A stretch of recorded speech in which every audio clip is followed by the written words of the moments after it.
महाराष्ट्राचा आध्यात्मिक ठेवा 11 मारुती मंदिरांची कहाणी। महाराष्ट्राच्या इतिहासात श्रद्धा आणि शक्ती यांचा सुंदर संगम पाहायला मिळतो। याचे एक महत्त्वाचे उदाहरण म्हणजे समर्थ रामदास स्वामींनी स्थापन केलेली मारुती मंदिरे। 16व्या शतकात छत्रपती शिवाजी महाराज स्वराज्य स्थापनेसाठी लढत होते। त्याच काळात समर्थ रामदास यांनी समाजात शक्ती, बुद्धी आणि भक्ती यांचा संदेश देण्याचे काम केले। समर्थांनी हनुमंतांची उपासना करून तरुणांमध्ये धैर्य आणि संघटन निर्माण करण्याचा प्रयत्न केला। त्यांना शिवाजी महाराजांमध्ये प्रभू रामाचे रूप दिसत होते, तर मावळ्यांमध्ये त्यांना हनुमंतांचे दर्शन होत होते। त्यामुळेच त्यांनी महाराष्ट्रात सातारा, सांगली आणि कोल्हापूर परिसरात 11 प्रसिद्ध मारुती मंदिरे उभारली। चाफळ हे या परंपरेचे केंद्रस्थान मानले जाते। येथे समर्थांनी श्रीराम मंदिरांसमोर दास मारुती आणि प्रताप मारुती असे 2 मंदिरे स्थापन केली।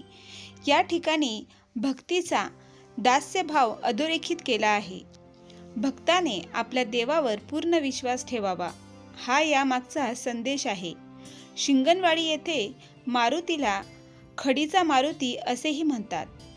1650 साली या मंदिराची स्थापना झाली। अशी आख्यायिका आहे की याच ठिकाणी शिवाजी महाराज आणि समर्थ रामदास यांची भेट झाली होती। जवळच रामघळ नावाचे ठिकाण असून समर्थांनी येथे ध्यानधारणा केली होती। माझगाव येथे असलेला मारुती मंदिरही विशेष मानले जाते। गावातील एका धोंड्याला समर्थांनी मारुतीचे रूप दिले। हे मंदिर चाफळपासून अवघ्या काही किलोमीटर अंतरावर आहे। आजही तेथे भाविक मोठ्या श्रद्धेने येतात।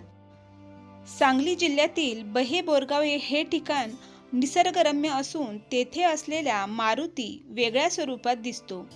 या मारुतीने दोन्ही हात पसरलेले आहेत।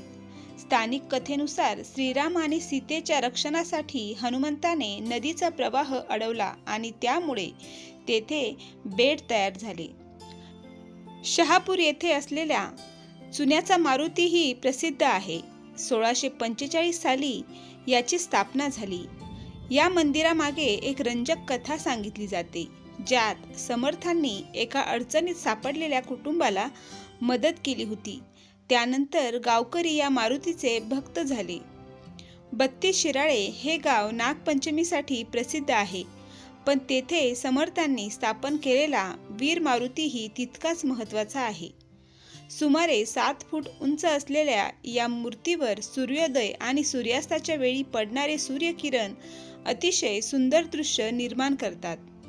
या सर्व मारुती मंदिरांचा उद्देश केवळ धार्मिक नव्हता, तर समाजात धैर्य, एकता आणि शिस्त निर्माण करणे हा होता।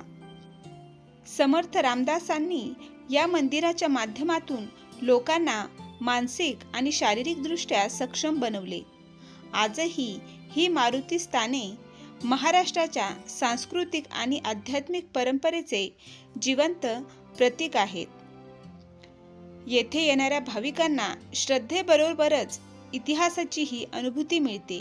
त्यामुळे ही ठिकाणे केवळ देवस्थान नसून महाराष्ट्राच्या वैभवशाली वारशाची ओळख आहे। तुम्हाला याआधी ही माहिती माहीत होती का? आणि तुम्हाला जर अजून काय ऐकायला आवडेल हे नक्की कळवा। धन्यवाद।